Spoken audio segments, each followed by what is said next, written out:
Stitches అనేది కూడా కంప్లీట్గా మారుతుంది. అండ్ మీకు ఎందుకంటే బయట స్కిన్ మన 1 వీక్లో మారిపోతుంది, కానీ లోపల పచ్చదనం అనేది ఆల్మోస్ట్ 6 వీక్స్ వరకు ఉంటుంది. సో అది కూడా కొంచెం స్ట్రెంగ్ అవ్వాలంటే మంచి ప్రోటీన్ డైట్. సిన్స్ వెజిటేరియన్స్ కాబట్టి నాన్ వెజ్ ఐటమ్స్ ఏం చెప్పలేను. అట్లీస్ట్ బాయిల్డ్ ఎగ్ అయితే బెటర్. అది కూడా కుదరదంటే అట్లీస్ట్ పన్నీర్ కానీ, రాజ్మా అండ్ మీల్ మేకర్ కానీ ఇట్లాంటివన్నీ తీసుకోవచ్చు.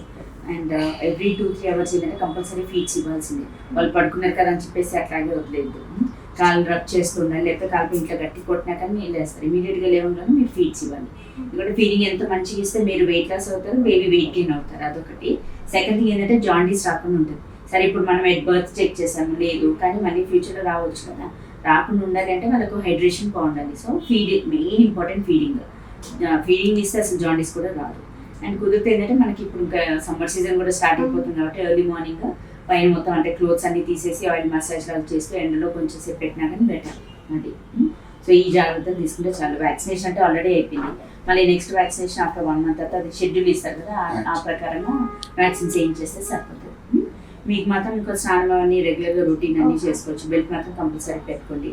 డైట్లో ఎవ్రీ 2-3 అవర్స్ మీరు కూడా కంపల్సరీ తీసుకోండి. అండ్ మిల్క్ చాలా ఇంపార్టెంట్.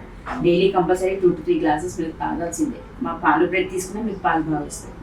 మన సైడ్ నుంచి ఏంటంటే ఐరన్ కాల్షియం సప్లిమెంట్స్ పెడతాము. ఐరన్ ఏంటంటే అట్లీస్ట్ 3 months. కాల్షియం మాత్రం మీరు ఫీడింగ్ ఇచ్చిన రోజు వేసుకోవాలి.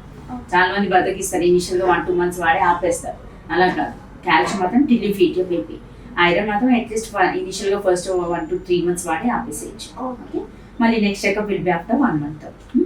మళ్ళీ 3 months తర్వాత ఏంటంటే మీకు పోస్ట్ నెటల్ ఎక్సర్సైజెస్ చెప్తాము. ఆ ఎక్సర్సైజెస్ చేయడం వల్ల ఏంటంటే మనకు టమ్మీది అంటే అబ్డామినల్ వాల్ టోన్ కూడా ఇంప్రూవ్ అవుతుంది.